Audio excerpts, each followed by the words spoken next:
नमस्कार दोस्तों, आज हम बात करने वाले हैं एक बहुत ही इंपॉर्टेंट टॉपिक पर, यूनियन बजट 2026। हर साल बजट सिर्फ टैक्स और सब्सिडी का अनाउंसमेंट नहीं होता, ये डिसाइड करता है कि अगले 5 से 10 साल में इंडिया की ग्रोथ किस डायरेक्शन में जाने वाली है। अगर आप स्टॉक मार्केट में इन्वेस्ट करते हो या लॉन्ग टर्म वेल्थ बनाना चाहते हो, तो आज का वीडियो आपके लिए बहुत वैल्यूएबल होने वाला है।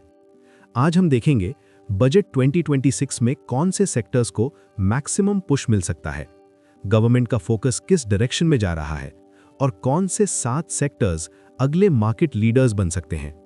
वीडियो को एंड तक जरूर देखना, क्योंकि लास्ट में मैं बताऊंगा एक ऐसा सेक्टर जो क्वाइटली मल्टी बैगर पोटेंशियल रखता है, लेकिन लोग अभी इग्नोर कर रहे हैं। बजट 2026 का बिगर पिक्चर। सबसे पहले थोड़ा मैक्रो समझ लेते हैं। इंडिया अभी 3rd लार्जेस्ट इकोनॉमी बनने की रेस में है। गवर्नमेंट का क्लियर विजन है, $5 ट्रिलियन इकोनॉमी बनाना, मैन्युफैक्चरिंग और एक्सपोर्ट्स को बूस्ट करना, इंफ्रास्ट्रक्चर बैकबोन को स्ट्रॉन्ग करना, ग्रीन एनर्जी और डिफेंस में सेल्फ रिलायंस लाना और MSME के थ्रू जॉब्स क्रिएट करना। पिछले कुछ बजट्स का ट्रेंड देखें तो एक बात क्लियर है, कैपिटल एक्सपेंडिचर हर साल बढ़ रहा है। रेलवेज, रोड्स, डिफेंस और रिन्यूएबल्स सबको प्रायोरिटी मिल रही है। इसका मतलब यह है कि बजट 2026 में भी यही ग्रोथ इंजन्स और ज्यादा पावरफुल होने वाले हैं। Sector number 1, infrastructure. दोस्तों, इंफ्रास्ट्रक्चर हर इकोनॉमी की बैकबोन होती है। गवर्नमेंट पिछले कुछ सालों से रोड्स, ब्रिजेस, पोर्ट्स, एयरपोर्ट्स और वाटर प्रोजेक्ट्स पर हैवी स्पेंडिंग कर रही है। बजट 2026 में एक्सपेक्ट किया जा रहा है कि नेशनल हाईवेज का एक्सपेंशन होगा, स्मार्ट सिटीज का फेज 2 आएगा, मेट्रो रेल प्रोजेक्ट्स को और फंडिंग मिलेगी, लॉजिस्टिक्स पार्क्स बनेंगे और पोर्ट्स और कोस्टल डेवलपमेंट पर फोकस बढ़ेगा। गवर्नमेंट का टारगेट है लॉजिस्टिक्स कॉस्ट को जीडीपी के 14% से 8% तक लाना। इसका डायरेक्ट फायदा मिलेगा कंस्ट्रक्शन कंपनीज को, सीमेंट और स्टील कंपनीज को, ईपीसी कॉन्ट्रैक्टर्स को और इंफ्रा फाइनेंसिंग कंपनीज को। Infrastructure investment long term growth create करता है और जीडीपी को सस्टेनेबल बूस्ट देता है। Sector number 2, railways.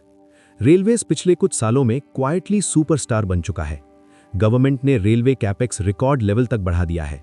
बजट 2026 में एक्सपेक्ट है कि वंदे भारत ट्रेन्स और एक्सपैंड होंगी, हाई स्पीड रेल कॉरिडोर्स बनेंगे, स्टेशन रीडेवलपमेंट होगा, फ्रेट कॉरिडोर प्रोजेक्ट्स कंप्लीट होंगे और इलेक्ट्रिफिकेशन प्रोजेक्ट्स को पुश मिलेगा। इंडिया का टारगेट है 100% electrified rail network, freight movement fast करना और पैसेंजर कंफर्ट इंप्रूव करना। इसका फायदा मिलेगा रोलिंग स्टॉक मैन्युफैक्चरर्स को, रेल इंफ्रा कंपनीज को, सिग्नलिंग और इलेक्ट्रिकल इक्विपमेंट कंपनीज को और PSU रेल कंपनीज को। रेलवेज का मल्टीप्लायर इफेक्ट बहुत स्ट्रांग होता है, क्योंकि ये लॉजिस्टिक्स और ट्रेड दोनों को सपोर्ट करता है। Sector number 3, defence. अब बात करते हैं डिफेंस सेक्टर की। डिफेंस अब सिर्फ इमोशनल टॉपिक नहीं है, ये अब एक सीरियस बिजनेस और स्ट्रेटेजिक सेक्टर बन चुका है। इंडिया का डिफेंस बजट हर साल बढ़ रहा है। गवर्नमेंट का क्लियर गोल है डिफेंस इंपोर्ट्स कम करना, डोमेस्टिक मैन्युफैक्चरिंग बढ़ाना और डिफेंस एक्सपोर्ट्स को ग्रो करना। बजट 2026 में एक्सपेक्ट है कि डिफेंस कैपेक्स और बढ़ेगा, प्राइवेट सेक्टर को ज्यादा ऑर्डर्स मिलेंगे, ड्रोन और स्पेस डिफेंस प्रोजेक्ट्स को पुश मिलेगा, R&D इंसेंटिव्स बढ़ेंगे और डिफेंस कॉरिडोर्स एक्सपैंड होंगे। इंडिया ऑलरेडी डिफेंस एक्सपोर्ट्स में रिकॉर्ड बना चुका है। इसका फायदा मिलेगा PSU डिफेंस कंपनीज को, प्राइवेट डिफेंस मैन्युफैक्चरर्स को, इलेक्ट्रॉनिक्स और एवियोनिक्स कंपनीज को और एरोस्पेस सप्लायर्स को। Defence sector long term compounding story है, क्योंकि ग्लोबल लेवल पर जियोपॉलिटिकल रिस्क भी बढ़ रहा है। Sector number 4, renewable energy. Green energy आज सिर्फ ट्रेंड नहीं है, ये फ्यूचर नेसेसिटी बन चुकी है। इंडिया का कमिटमेंट है net zero by 2070, 500 gigawatt renewable capacity target और फॉसिल फ्यूल डिपेंडेंसी कम करना। बजट 2026 में एक्सपेक्ट है कि सोलर और विंड प्रोजेक्ट्स को सब्सिडीज मिलेंगी, ग्रीन हाइड्रोजन को इंसेंटिव्स मिलेंगे, बैटरी स्टोरेज को सपोर्ट मिलेगा, EV चार्जिंग इंफ्रास्ट्रक्चर को फंडिंग मिलेगी और green carbon credit framework strong होगा। इसका फायदा मिलेगा सोलर पैनल मैन्युफैक्चरर्स को, विंड टर्बाइन कंपनीज को, पावर ट्रांसमिशन कंपनीज को, बैटरी मेकर्स को और ग्रीन हाइड्रोजन प्लेयर्स को। फॉरेन इन्वेस्टर्स भी रिन्यूएबल सेक्टर को एग्रेसिवली सपोर्ट कर रहे हैं, क्योंकि ये लॉन्ग टर्म सस्टेनेबल थीम है। Sector number 5, housing. हाउसिंग हर बजट का इमोशनल और पॉलिटिकल टॉपिक होता है। गवर्नमेंट का मिशन है housing for all, affordable housing और अर्बन डेवलपमेंट। बजट 2026 में एक्सपेक्ट है कि होम लोन इंटरेस्ट सब्सिडी मिलेगी, अफोर्डेबल हाउसिंग इंसेंटिव्स बढ़ेंगे, अर्बन इंफ्रास्ट्रक्चर को फंडिंग मिलेगी, स्मार्ट सिटीज एक्सपैंड होंगी और रेरा फ्रेमवर्क इंप्रूव होगा। इसका डायरेक्ट फायदा मिलेगा रियल एस्टेट डेवलपर्स को, सीमेंट और स्टील कंपनीज को, हाउसिंग फाइनेंस कंपनीज को और बिल्डिंग मटेरियल कंपनीज को। हाउसिंग सेक्टर जॉब क्रिएशन में भी मेजर रोल प्ले करता है। Sector number 6, MSME. MSME sector India की इकोनॉमी का इंजन है। इंडिया में 6 करोड़ से ज्यादा एमएसएमईज हैं जो मिलियंस ऑफ जॉब्स क्रिएट करते हैं। बजट 2026 में एक्सपेक्ट है कि चीपर क्रेडिट स्कीम्स आएंगी, टैक्स रिलीफ मिलेगा, डिजिटलाइजेशन इंसेंटिव्स मिलेंगे, एक्सपोर्ट प्रमोशन सपोर्ट मिलेगा और स्किल डेवलपमेंट फंडिंग बढ़ेगी। गवर्नमेंट का फोकस है मेक इन इंडिया, आत्मनिर्भर भारत और एक्सपोर्ट ग्रोथ। इसका फायदा मिलेगा स्मॉल मैन्युफैक्चरिंग कंपनीज को, B2B सप्लायर्स को, फिनटेक और एनबीएफसीज को और लॉजिस्टिक्स कंपनीज को। एमएसएमई ग्रोथ डायरेक्टली जीडीपी और एम्प्लॉयमेंट दोनों को बूस्ट करता है। Sector number 7, EV sector. EV sector quietly future leader बन रहा है। इंडिया का टारगेट है 2030 तक 30% ईवी अडॉप्शन, पोल्यूशन कंट्रोल और ऑयल इंपोर्ट डिपेंडेंसी कम करना।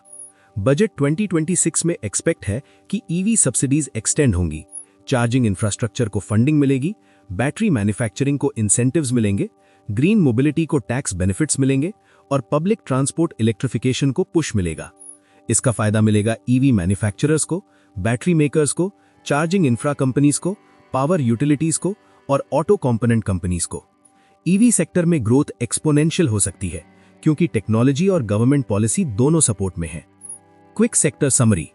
तो अगर हम समराइज करें, infrastructure long term GDP engine, railways, logistics और पीएसयू रिवाइवल, डिफेंस स्ट्रेटेजिक और export growth, renewable global mega trend, housing urbanisation story, MSME employment backbone, EV future mobility. Stable growth के लिए infrastructure, railways और defence, high growth potential के लिए renewable और EV, employment driven growth के लिए MSME और हाउसिंग। Reality check. अब थोड़ा प्रैक्टिकल भी होना जरूरी है। बजट में सब कुछ अनाउंस होना जरूरी नहीं होता। Market already expectations price in कर चुका होता है। ग्लोबल स्लोडाउन का रिस्क रहता है, इन्फ्लेशन और इंटरेस्ट रेट्स का प्रेशर होता है, फिस्कल डेफिसिट भी एक फैक्टर होता है। इसलिए ब्लाइंडली किसी एक सेक्टर में जंप मत करो, पोर्टफोलियो डाइवर्सिफाई रखो। तो दोस्तों, बजट 2026 में ये 7 सेक्टर्स मार्केट के नए लीडर्स बन सकते हैं। Infrastructure, railways, defence, renewable energy, housing, MSME और ईवी सेक्टर। अगर आप लॉन्ग टर्म इन्वेस्टर हो तो इन थीम्स को इग्नोर करना महंगा पड़ सकता है।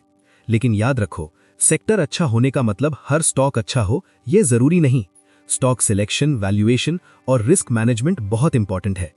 अगर आपको ये एनालिसिस पसंद आया हो तो वीडियो को लाइक करो, चैनल को सब्सक्राइब करो और कमेंट में बताओ आप किस सेक्टर में सबसे ज्यादा बुलिश हो।